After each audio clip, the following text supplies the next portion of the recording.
In October 2015, a service of commemoration was held at Hilltown Cemetery in Gallipoli, attended by family members of John St Ellis. 100 years earlier, Lt Ellis had been serving with the Royal Engineers in Gallipoli, and somewhere near this spot he was fatally wounded. Captain Wilson, his senior officer, wrote the letter that informed his wife Flossie of his death.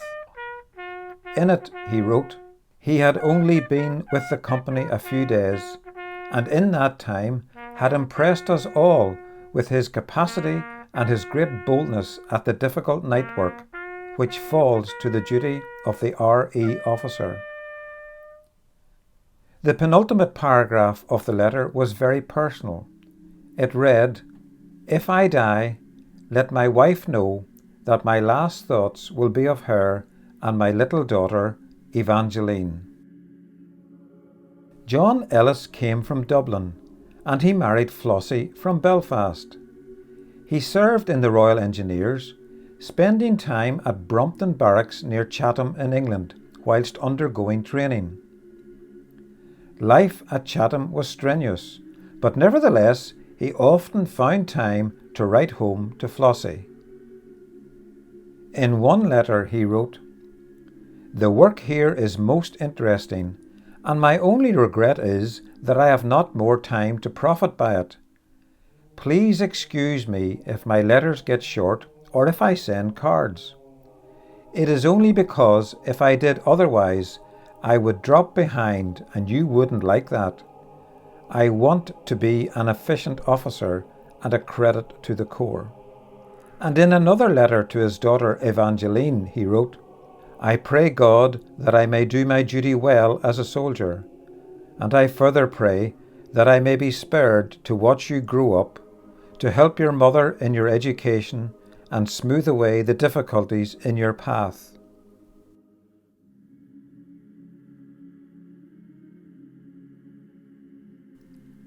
Life also had a less onerous side, for there was time to listen to musical concerts by the Royal Engineers Band.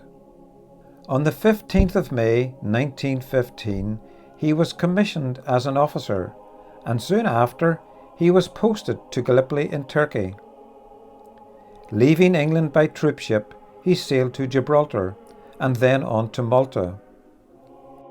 In one letter to my darling girlie, whilst feeling lonely on the troopship, he recalled happy times with Flossie as they listened to the popular music of the day.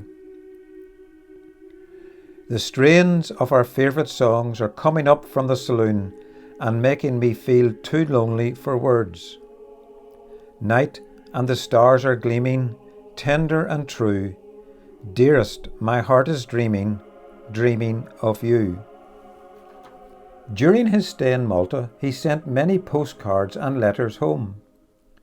The postcards depicted scenes of the island, but due to censorship and perhaps lack of time, he wrote sparingly on the cards, stating only that he shopped in a particular street or swam in the harbour.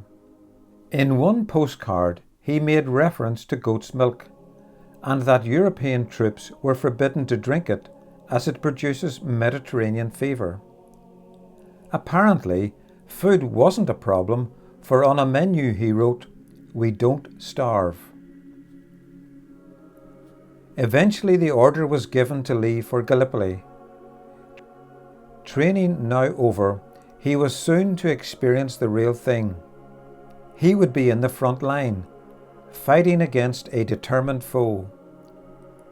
In a letter dated 18th of September 1915 and headed with the words "Somewhere in Gallipoli," Lt Ellis described his first day. "I was sent straight up to the firing line the day I arrived and had to take a party out that night between the Turkish trenches and ours. This is a nightly occurrence and sometimes rather unhealthy, especially these bright moonlight nights.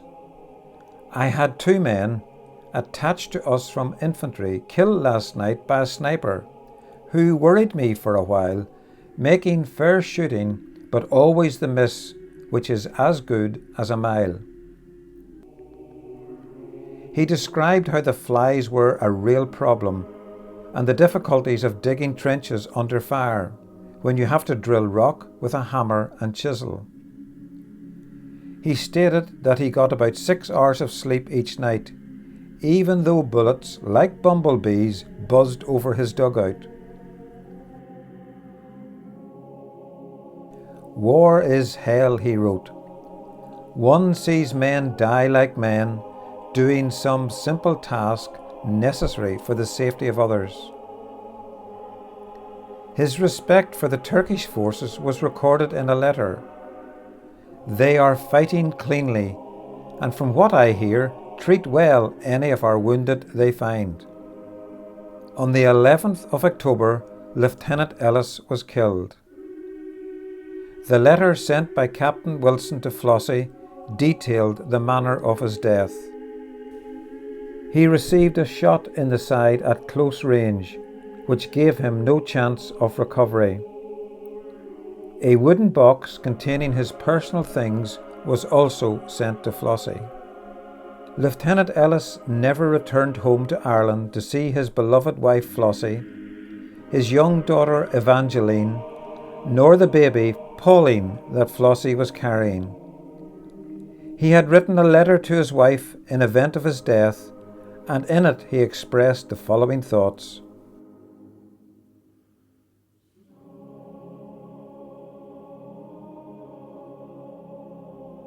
I want in this last goodbye to breathe into it the love that has always encompassed you in my heart.